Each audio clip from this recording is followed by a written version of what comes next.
So hello everyone, आप सभी को पता है यूपीपी री एग्जाम का यहाँ पर आंसर की जारी हो गया है।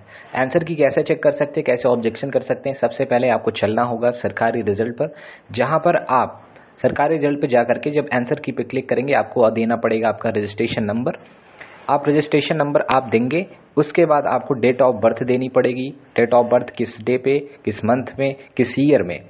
उसके बाद आप कर पाएंगे यहाँ पर लॉगिन।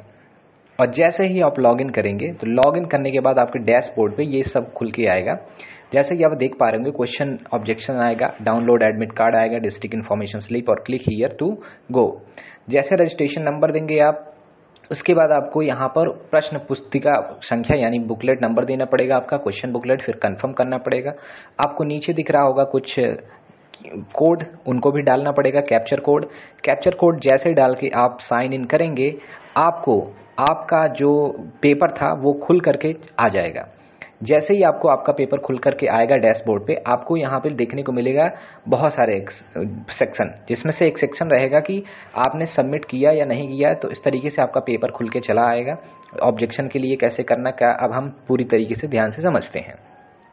देखिए, ये जो पेपर आपको दिख रहा है, इस पेपर में आपको क्वेश्चन दिख रहे होंगे, आप आंसर, इसका आंसर क्या है वो दिख रहा है, आयोग ने जो आंसर दिया है ABCD करके, और एक सिलेक्ट करने के लिए आ रहा होगा किस पे ऑब्जेक्शन करना है आपको, किस पे नहीं करना है। साथ ही साथ एक्सप्लेनेशन अगर आप देना चाहते हैं इसको दे सकते हैं। फिर आपको फाइल को अटैच भी करना होगा, किस तरीके से आप इसको प्रमाणित करते हैं या नहीं करते हैं। तो आपने जब एग्जाम दिया होगा तो आपके पास एक स्लिप मिली होगी, जिसको पेपर जो आपका कार्बन कॉपी जिसे कहते हैं, उसके थ्रू आप यहाँ पे मैच करा सकते हैं अपने आंसर को ABCD देखते हुए। उसके थ्रू आप इसको मैच करा लीजिएगा। आप यहाँ पे कुछ दिए गए हैं रिगार्डिंग नोटिफिकेशन के, यानी कुछ पॉइंट्स, इसको भी पढ़ लीजिएगा। इसको पढ़ने के बाद मैं आपको यहाँ पे दिखाना चाहूँगा कि ये जो सेलेक्ट वाला ऑप्शन है, आखिरकार इसमें क्या कुछ बातें कही गई हैं। जब आप नीचे जाएंगे, यानी कि आप नीचे जाते रहेंगे 100-150 क्वेश्चन का आपका कुछ देखने को सीरीज मिलेगा। अब देखते हैं हम सेलेक्ट वाला जो ऑप्शन है, सेलेक्ट ऑब्जेक्शन टाइप, किस टाइप के ऑब्जेक्शन हम कर सकते हैं।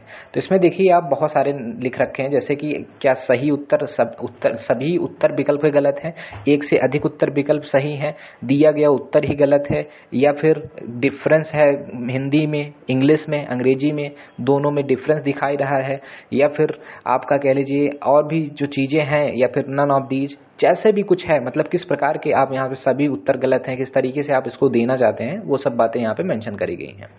नाउ आप अब देखना चाहेंगे कि explain what is the wrong, बताएं क्या गलत है। इसको देने के बाद आपको बताना पड़ेगा इसमें ये ऑप्शन, ये क्वेश्चन जो है इसका ये आंसर आना चाहिए, लगाने के बाद ये आना चाहिए।